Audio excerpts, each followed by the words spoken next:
Friends, before we dive in, make sure to subscribe to my channel, hit the notification bell so you never miss a new audiobook, and give this video a thumbs up. Thank you in advance. Part 1: The Isle of Whispers. The salt-scoured timbers of the fishing skiff groaned as they met the black sand of the Ardenian shore. Erdin of Kaelmire stepped onto the land, his boots sinking into the damp grit with a finality that echoed in the hollow of his chest. The boatman, a gnarled man from the mainland who had refused to meet his eyes for the entire journey, was already pushing off, his oars cutting the water with frantic haste. He would not spend a night here. No sane man would.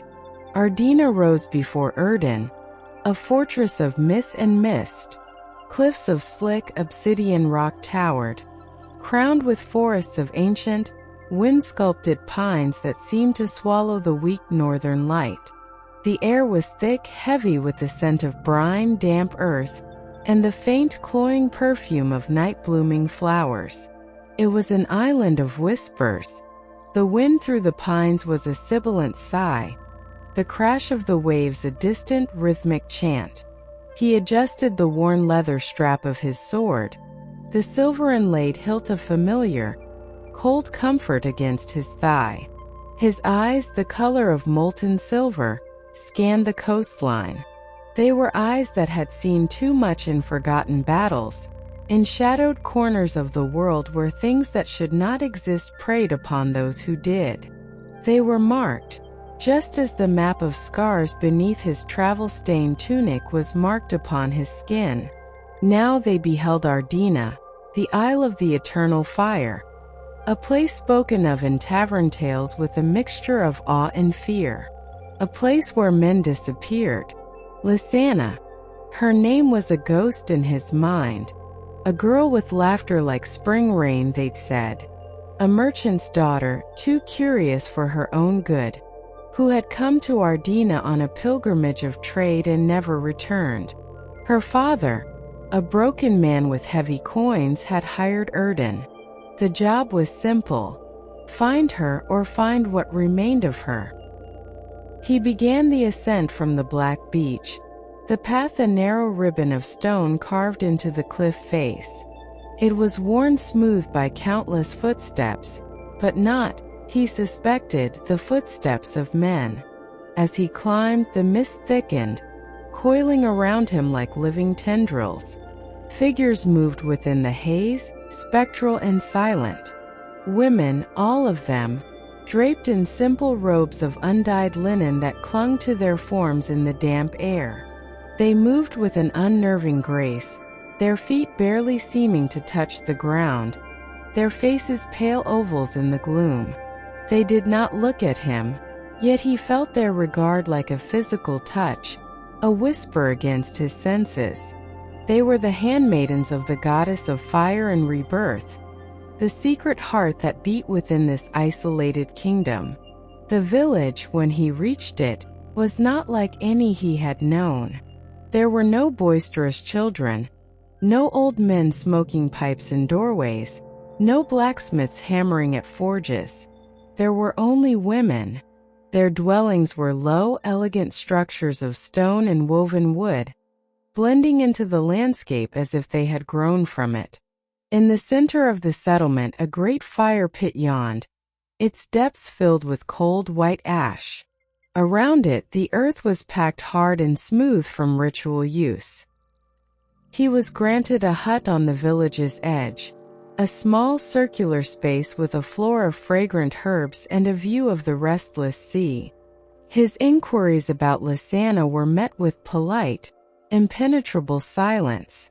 The women would bow their heads, their expressions serene, their words offering nothing. All who come to Ardena are under the goddess's gaze, one would say. Her fire reveals all in time, another would murmur. Their eyes, dark and depthless, held a knowledge that unsettled him. It was not hostility but something more profound, a cosmic indifference. His first evening, the drums began.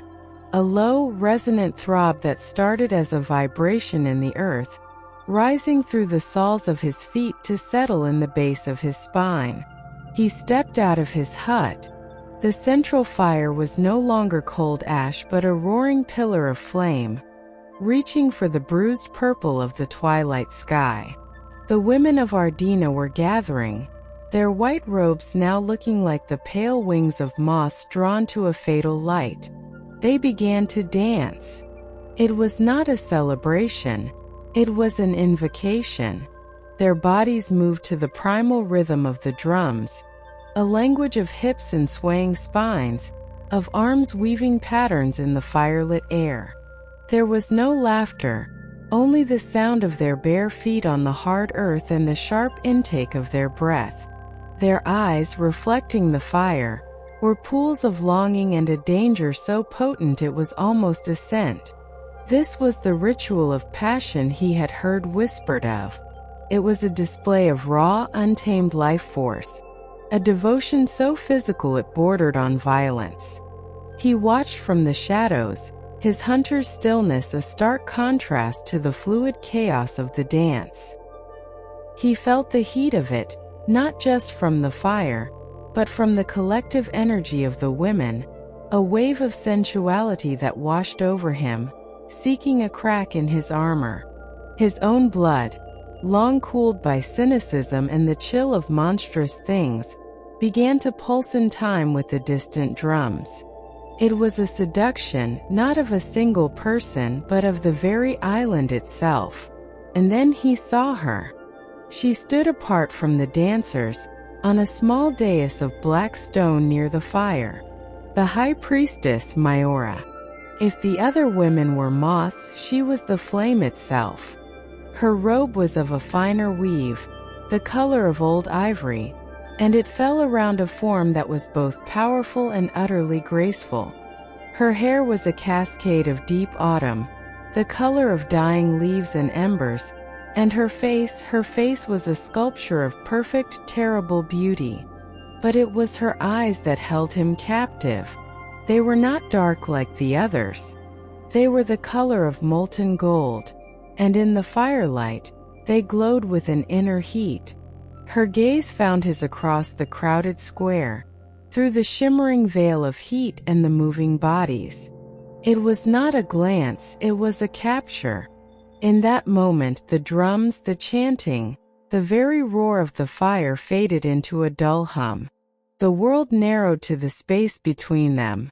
She did not smile. Her full crimson lips remained in a serene, unreadable line.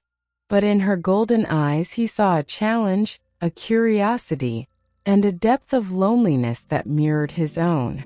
The dance reached its crescendo, the bodies moving in a frenzy of devotion, and then with a final crashing beat of the drums it stopped. The silence that fell was heavier than the noise had been. The women, breathless and gleaming with sweat, bowed as one toward the dais. Miora raised a hand, a slow, deliberate gesture that commanded absolute silence. Her voice, when it came, was low and melodic, yet it carried to every corner of the square, weaving through the air like smoke. "The fire receives our offering," she intoned. "The cycle turns. The embers of the old year await the spark of the new." Her eyes swept the crowd and for a heartbeat, rested once more on Erdin, hidden in the dark. "Heartbeat to heartbeat," she whispered, and the whisper was a caress that raised the hair on his arms. "Desire to desire. All will be reborn." The crowd dispersed as silently as they had gathered, melting back into the misty night. The fire began to die down, its work done. Erdin remained in the shadows, his silver eyes fixed on the empty dais. The investigation for Lysana was now a tangled thread, woven into a far more dangerous and alluring web. He had come to find a missing girl. Now he found himself the object of a hunt, and the hunter was a queen whose touch promised both ecstasy and oblivion. The Isle of Whispers had begun its work on him, and the first embers of a forbidden desire had been kindled in the dark. Part 2. The Gaze of the Goddess. The days on Ardena bled into one another, a slow, syrupy passage of time measured not by the sun's arc but by the deepening silence and the weight of unseen eyes. Erdin's investigation was a ghost hunt, his questions echoing back at him from the serene, impassive faces of the priestesses. Lysana had been here, they did not deny it. She had been a guest, a seeker. But where she had gone they would not say. She walked into the embrace of the goddess, was the only infuriatingly consistent reply. He took to walking the island, his senses stretched taut. He wandered through meadows where the fog clung to wildflowers that shone like scattered jewels. He ventured into the whispering forests, where the gnarled branches of the pine seemed to reach for him with wooden fingers, and the air was thick with the scent of pine resin and decay. Everywhere he felt the presence of the women in white, moving like fragments of a dream just at the edge of his vision. They were the land, and the land was them.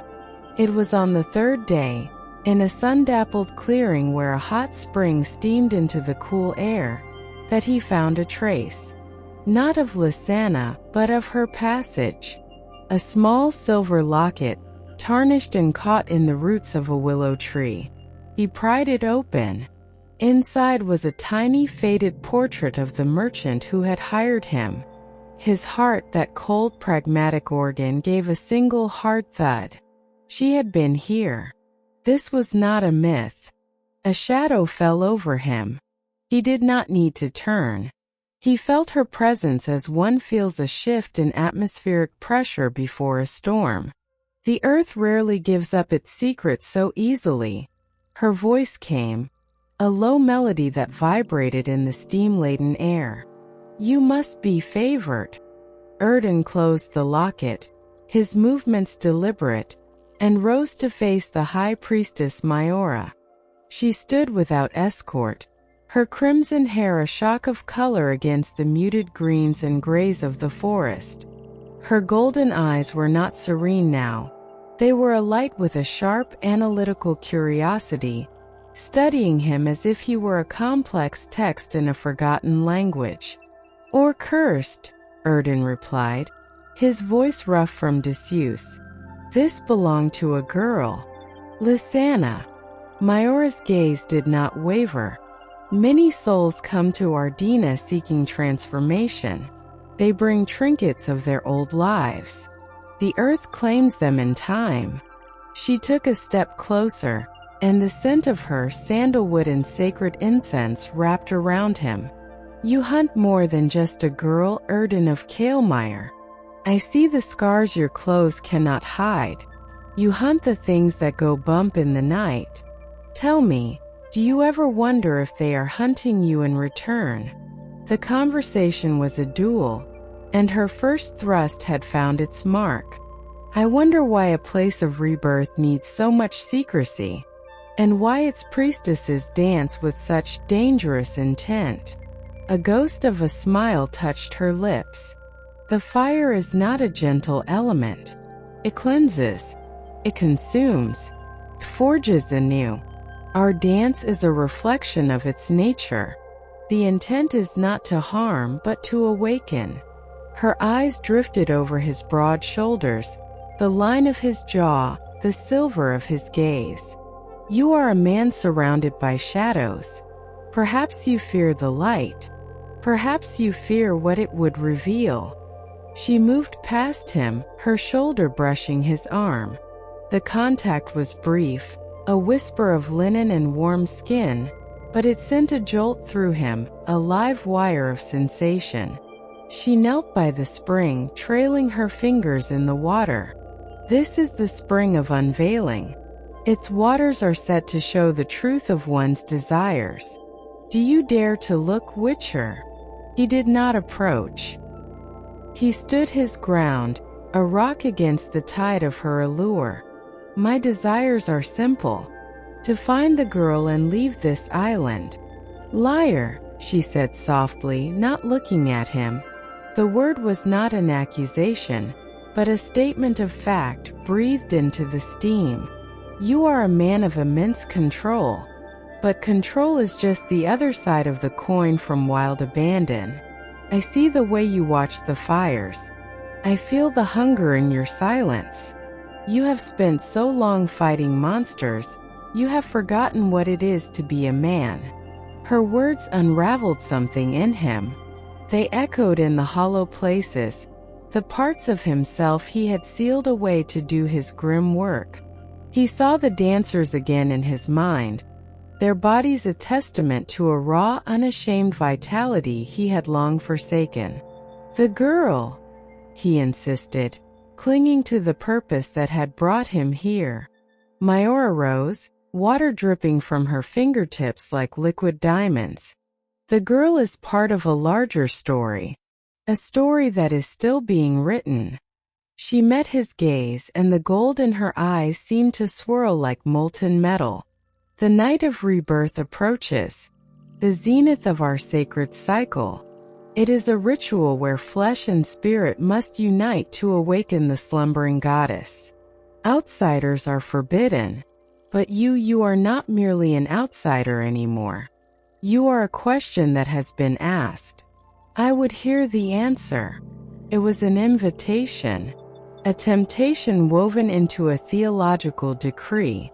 Before he could form a reply, she turned and melted back into the forest, leaving him alone with the whispering trees and the pounding of his own heart.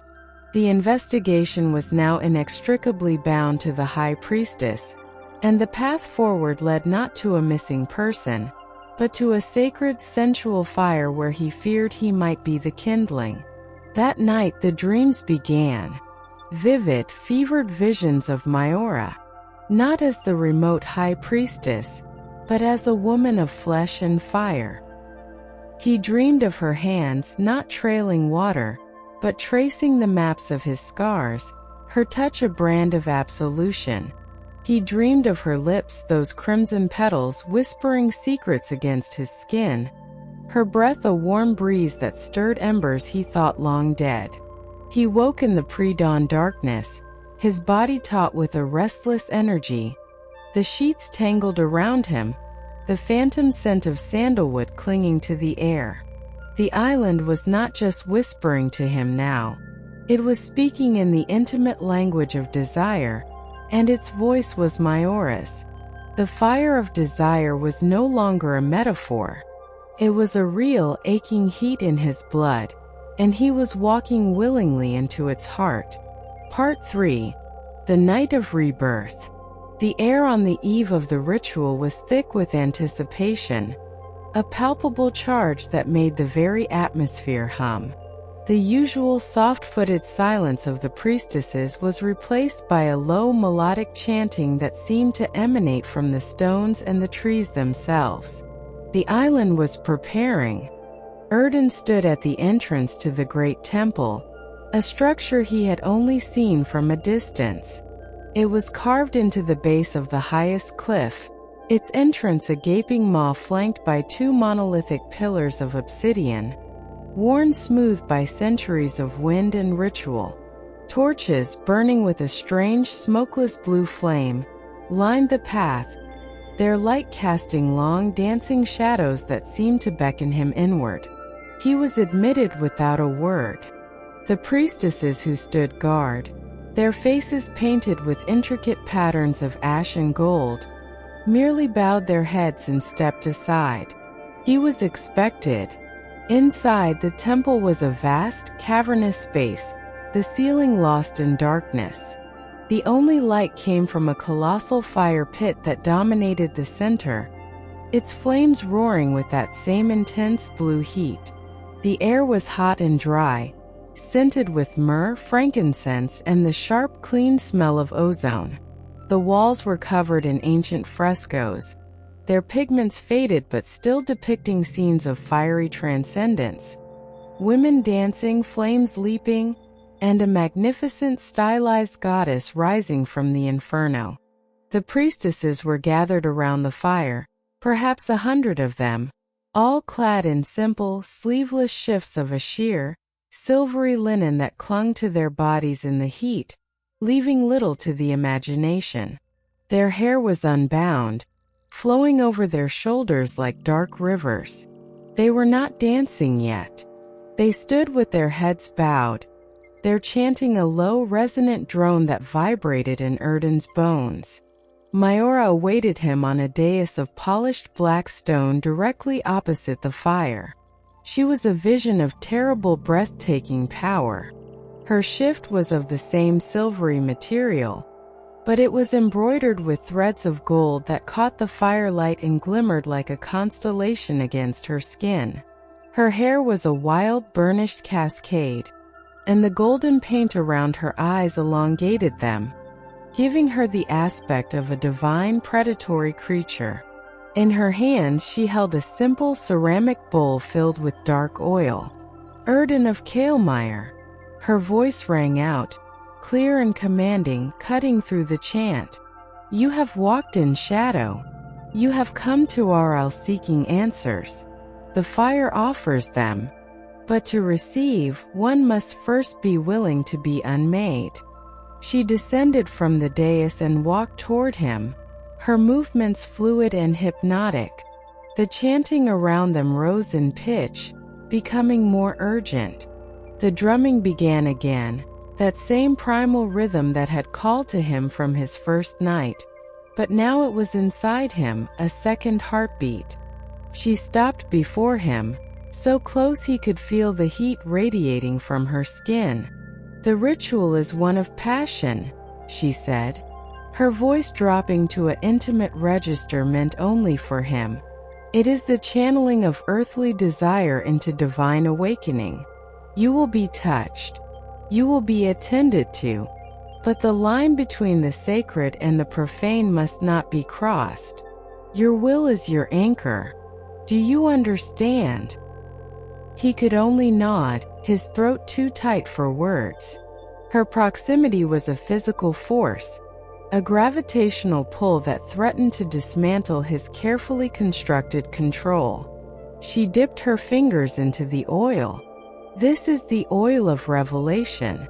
It strips away the layers we show the world. Her touch, when it came, was electric.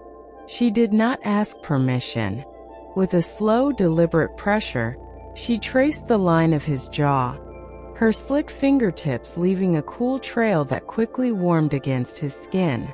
The scent of spiced roses and something ancient, something metallic like blood, filled his senses.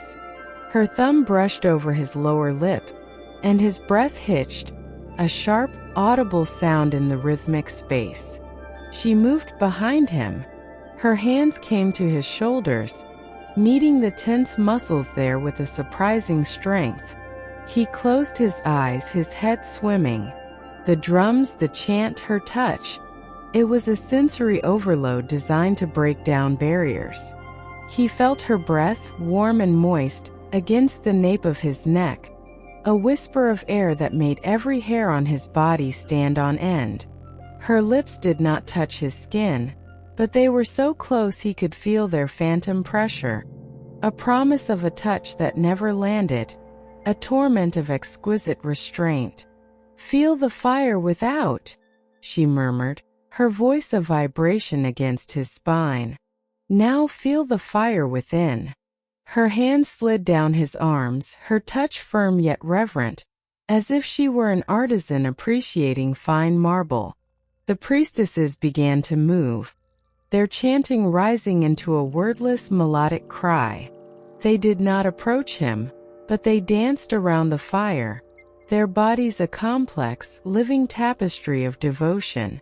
Their movements were an echo of the intimacy Miora was enacting upon him.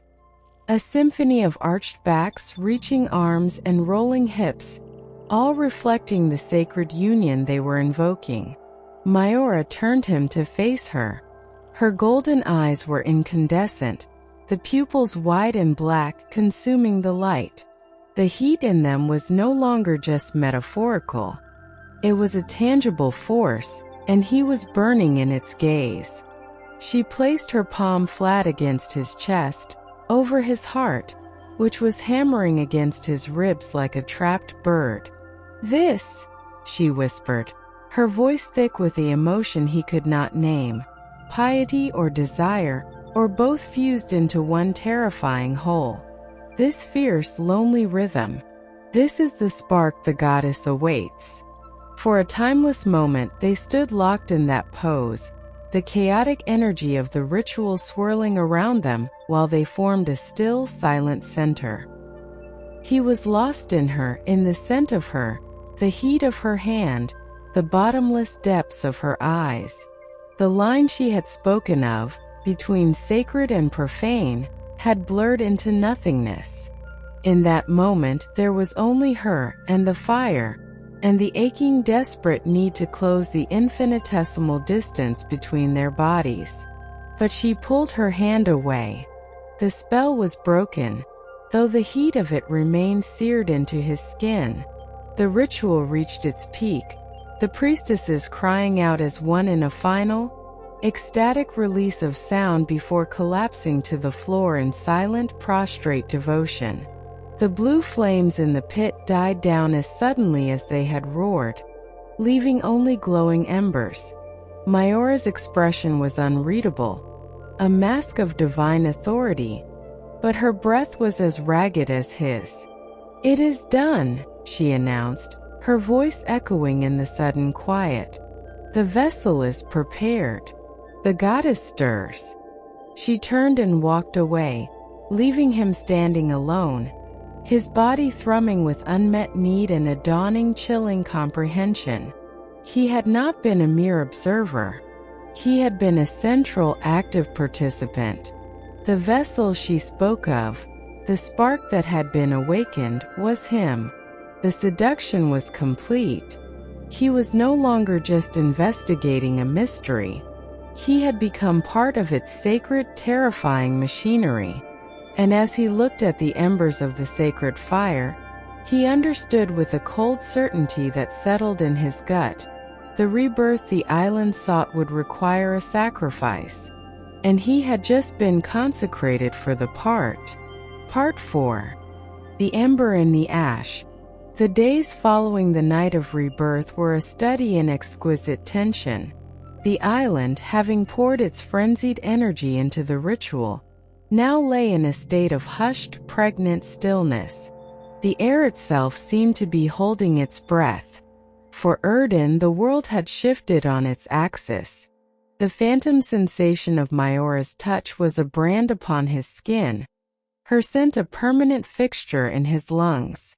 The investigation into Lysana's disappearance was now a secondary threat, a mundane concern overshadowed by the terrifying and alluring truth of his own role in the island's cosmic drama. He avoided the central square, the temple, the places where the white-clad women gathered. He sought the wild, untamed edges of Ardena, climbing the windswept cliffs where the seabirds screamed and the salt spray stung his face. But even here he could not escape. The memory of the ritual followed him, the drumbeat now an internal rhythm, the vision of Miora's fire-touched form seared behind his eyelids. He was a man haunted, not by ghosts, but by a living, breathing desire that threatened to consume his very purpose. It was in this fractured state that he found the grove, hidden behind a curtain of weeping willow trees near the hot spring. It was a place of unsettling beauty. The ground was not covered in moss or grass, but in a fine white ash that was unnaturally warm to the touch. Scattered throughout the ash were small blackened objects.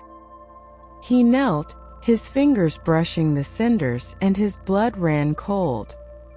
He recognized the shape of a carbonized locket, much like the one he had found.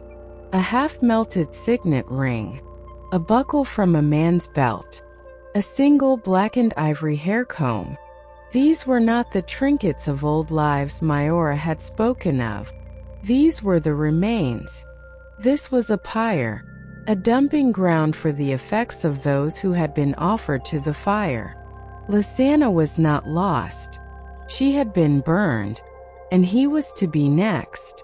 The revelation did not come as a shock, but as a grim final piece clicking into a monstrous puzzle.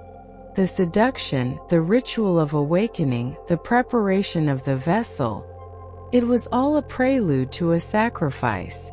The goddess of fire and rebirth demanded a life to renew the cycle. A man's life. His life. A soft rustle of linen made him turn.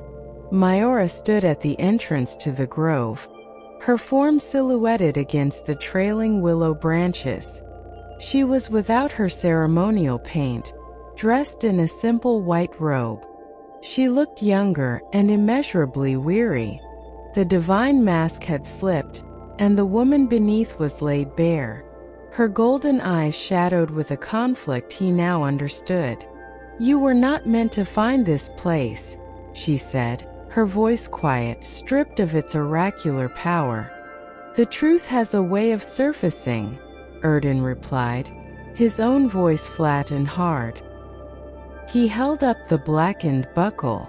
"Like the bones you try to bury in the ash. Is this what becomes of your seekers? Is this the rebirth you offer?" Miora did not flinch, but a tremor passed through her. She walked toward him, her feet leaving faint impressions in the warm ash. "It is the oldest pact. The fire gives life, sustains the island, protects us from the storms and the blights of the outside world. But its hunger is eternal, a life for a life, a soul of passion to feed the heart of the flame." "Lysana," he stated, the name in accusation. "She was willing," Miora whispered, though the words seemed to cost her. "They are all willing in the end. The ritual, it opens them. It fills them with a divine ecstasy. To be chosen is the highest honor.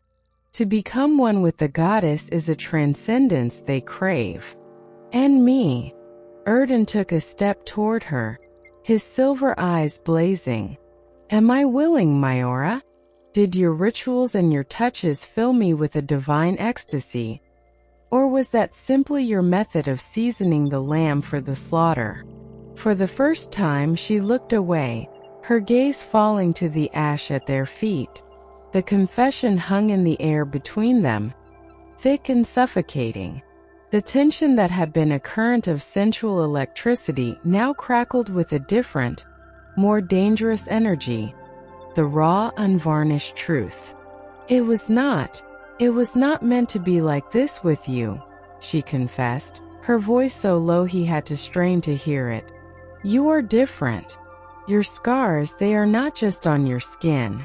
They are on your soul.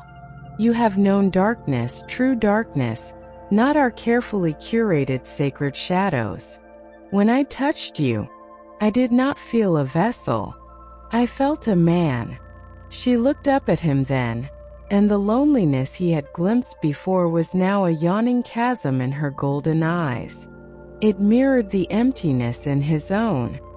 Here in this grove of death, their connection was reforged, not in the fire of desire, but in the shared, desperate embers of their own humanity. "The final ceremony is at the next full moon," she said. "The conflagration. You are the chosen sacrifice, Erdin. The perfect, strong soul to power the goddess for another cycle." He could have drawn his sword then. He could have threatened her, demanded his freedom.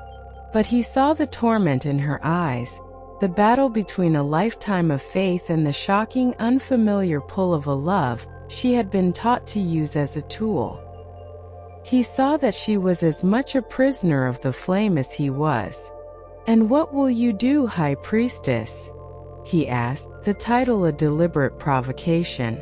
"Will you light the pyre yourself?" Miora's eyes met his, and in their depths, a new fire was kindled. Not the gold of devotion, but the fierce, brilliant orange of rebellion. "No," she said, the single word a vow, a heresy, and a promise. It was the ember in the ash, the single spark of hope in a landscape of despair. The seduction was over. The revelation was complete. Now the conspiracy began. Part 5: The Kindling of Rebellion. The air in the days that followed was a taut wire, stretched to its breaking point. Every glance, every breath was measured. Erdin played his part, the dutiful, mesmerized guest. Yet his senses were honed to a razor's edge. He saw the way the other priestesses watched him now, not with impersonal curiosity, but with a solemn, almost pitying reverence. He was the anointed, the sacrifice. His every movement was a countdown to the pyre. His meetings with Miora became their own secret ritual, stolen moments in the ash grove or the deep, silent heart of the whispering forest.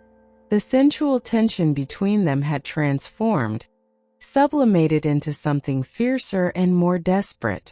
It was the intimacy of co-conspirators, a bond forged in the crucible of impending doom. In the forest, beneath a canopy so thick it turned the day to twilight, she laid out the grim mechanics of the conflagration. Her voice was a low, urgent whisper, her body close to his, not for seduction, but for secrecy. "The temple has a lower chamber," she explained, her fingers tracing a map in the soft loam. "A conduit for the sacred oils. They will anoint you, lead you to the central altar. The flames are channeled from the heart of the mountain itself. Once lit, they cannot be quenched. They will burn until the sacrifice is consumed." Erdin listened, his hunter's mind cataloging the details. Exits, sightlines, weaknesses. "The other priestesses? Will they stand with you?" Miora's face tightened. "Their faith is the bedrock of their lives. To them, this is not murder. It is a holy transfiguration. They will not understand. They will try to stop us." She looked at him, her golden eyes blazing with a new terrifying resolve. "I cannot ask you to raise your sword against them. They are my sisters. This sin is mine alone to bear." "The sin of saving a life?" Erdin asked, his voice rough. "The sin of breaking the covenant, of plunging Ardena into an unknown future. For 1,000 years the fire has protected us. I am about to betray it. For you." The weight of millennia rested on her shoulders, and he saw the cost of her choice etched in the new lines around her eyes. He reached out then, his movement slow and deliberate. He did not take her hand. Instead, his fingers brushed a stray strand of her crimson hair from her cheek, tucking it behind her ear. It was the first touch he had initiated, a gesture of profound tenderness in their world of stolen whispers and impending fire. Her breath caught, and she leaned into the contact for a fleeting second, a silent confession more powerful than any words. "The world outside has its own darkness," he said softly. "But it also has dawns that don't require a blood offering. There is life beyond the flame, Miora." Tears she would not shed glittered in her eyes. "Show me," she breathed. Their plan was simple and therefore fragile. During the final procession, as the focus was on him, Miora would slip away to the lower chamber. She would not pour the sacred oils into the conduit. She would shatter the great clay amphory that held them. Then she would use the ritual torches to set the temple's ancient, dry timbers ablaze from within. The confusion would be their ally. The night of the full moon arrived, bloated and ominous in the star-flecked sky. The air was cold, but the energy in the village was feverish. The priestesses were gathered, their faces painted, their bodies clad in the same sheer, silvery shifts from the Night of Rebirth. But this time their chanting was not one of sensual invitation. It was a dirge, a somber, relentless march toward a foretold end. They came for him at his hut. For senior priestesses, their expressions serene and unyielding. They anointed his brow and chest with the same spiced oil Miora had used, the scent now smelling of his own mortality. They led him a solemn procession toward the temple. He walked with his head high, his silver eyes scanning the crowd looking for her. He saw her at the temple entrance, standing tall and resplendent in her gold-embroidered shift, the High Priestess in her full, terrible glory. Their eyes met as he passed. No words were exchanged. None were needed. In her gaze he saw the echo of his touch in the forest, the memory of her whispered "show me," and the fierce, desperate love that had driven a queen to become a revolutionary. It was a look that held a universe of goodbyes and a single shared hope. He was led into the temple, to the central altar, a great flat stone positioned directly over the fire pit, which now glowed with a malevolent red light from the mountain's heart. The chanting rose to a fever pitch, the sound of physical pressure in the hot, thick air. He stood upon the stone, the anointed, the sacrifice. He watched the entrance, his heart a war drum in his chest. The moment stretched, thin and brittle. Then he saw it. A flicker of orange light from the shadowed archway that led to the lower chambers. Then another. A tendril of black, acrid smoke, different from the clean scent of the sacred fires, began to curl into the main hall. The first scream was not one of terror, but of confusion. The rhythmic chant faltered. The priestesses looked around, their divine certainty cracking. From the lower chamber a voice rang out, clear and sharp, cutting through the chaos. It was not a prayer. It was a cry of defiance. The cycle is broken. It was Miora. The kindling of rebellion had begun. The temple, built to contain a sacred fire, was now turning into its own funeral pyre. Part 6. From the Ashes. Chaos, as swift and devastating as a summer storm, erupted in the temple. The somber dirge shattered into a cacophony of screams and panicked cries. The sacred atmosphere curdled into one of sheer primal terror. Orange light, hungry and profane, licked up the ancient tapestries, devouring the scenes of fiery transcendence. Thick black smoke billowed from the lower chamber, choking the air, stinging eyes and clawing at throats. Erdin moved. The passive sacrifice was gone, replaced by the Witcher of Kaelmire. He leapt from the altar stone, his silver eyes scanning the inferno through the stinging haze. The priestesses were a flock of startled birds, their serene faith burned away by the very element they worshipped, revealing the frightened women beneath. They scrambled for the entrance, their silvery shifts looking like ghosts in the hellish glow. His focus was a single burning point, Miora. He fought his way against the tide of fleeing bodies, toward the archway from which the smoke poured. The heat was immense, a physical wall that seared his lungs. Through the roaring of the flames, he could hear the frantic shouts of priestesses trying to form buckets lines from the hot spring, their voices thin and desperate against the fire's roar. He plunged into the lower chamber. It was a vision of hell. The great clay amphory lay in shattered, glistening pieces, the sacred oil now a river of fire racing across the stone floor, feeding on the dry, resinous timber supports. And there, in the heart of it, stood Miora. She was not trying to escape. She stood with her arms outstretched, her face tilted upward, tears carving clean paths through the soot on her cheeks.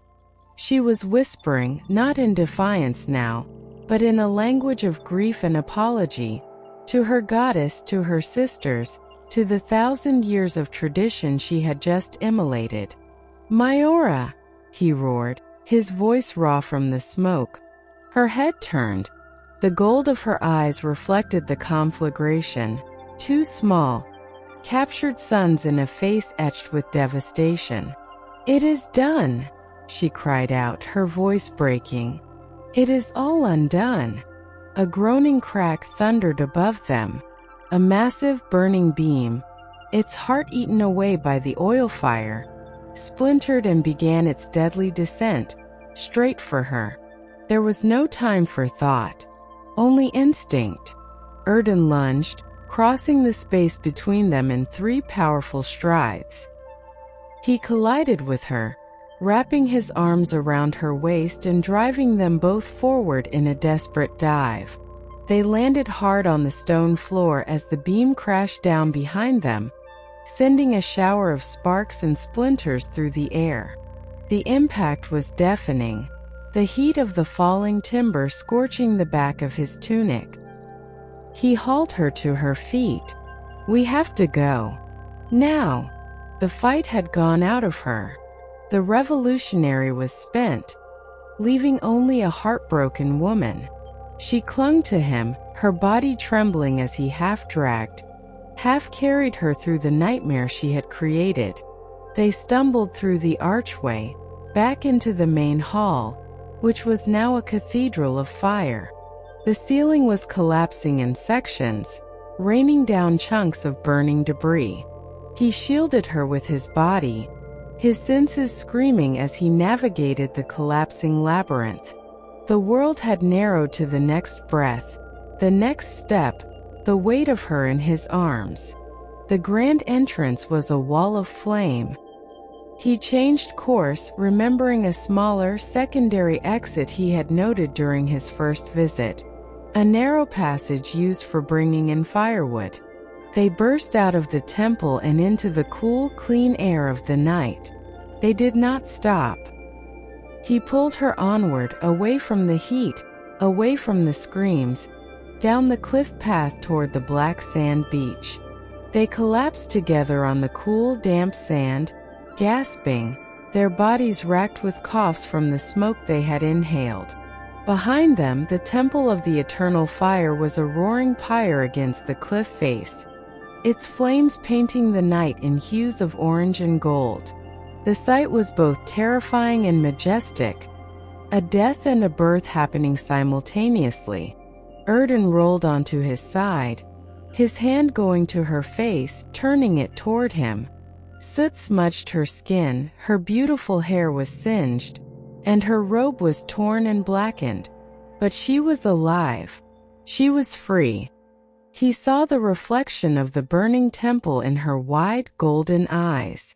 She watched her entire world, her faith, her purpose, turn to ash and ember on the wind. A single clean sob escaped her, a sound of profound, irrevocable loss. And then, as if in answer, the first sliver of the sun broke over the horizon, across the vast, gray expanse of the sea. The dawn. It was a dawn that had not been purchased with a life. Its light, pale and pure, washed over them, illuminating the beach, the waves, and their 2 scarred, soot-stained forms. Miora turned her gaze from the dying fire to the rising sun. The reflection of the flames in her eyes was slowly replaced by its gentle, hopeful light. She looked at Erdin, truly looked at him, and her hand came up to cover his where it rested against her cheek. Her fingers were cold, but her grip was firm. "You showed me," she whispered, her voice hoarse but clear. In the distance, the sounds of the panicked village began to settle into a stunned, grieving silence. The cycle was broken. The future was a terrifying blank page. Erdin pulled her into his arms, holding her close as the dawn brightened around them. They were 2 wounded creatures, one marked by silver and old battles, the other by gold and a shattered faith. They were scarred, yes, but as the new light warmed their skin, drying the salt of the sea and the soot of the fire, it felt less like an ending and more like the first, fragile moment of a long and difficult rebirth. It was a victory, but it was a victory steeped in the melancholy of all that was lost. The first tale of the Witcher of Ardena was over. But the saga had only just begun. And so the first flame of Erdin and Miora's saga is kindled. But the world of Ardena is vast, and many more tales of dark desire, mythic magic, and scarred heroes await their telling. If you journeyed with us through the fire and emerged reborn on the other side, then you are one of us. Your listenership is the sacred flame that keeps this channel alive. Help us continue to forge these stories for you. Subscribe to Velvet Valor Romantasy Audiobook so you never miss a new chapter. Each notification is a new portal to another world. Let us know that Erdin and Miora's story resonated with you.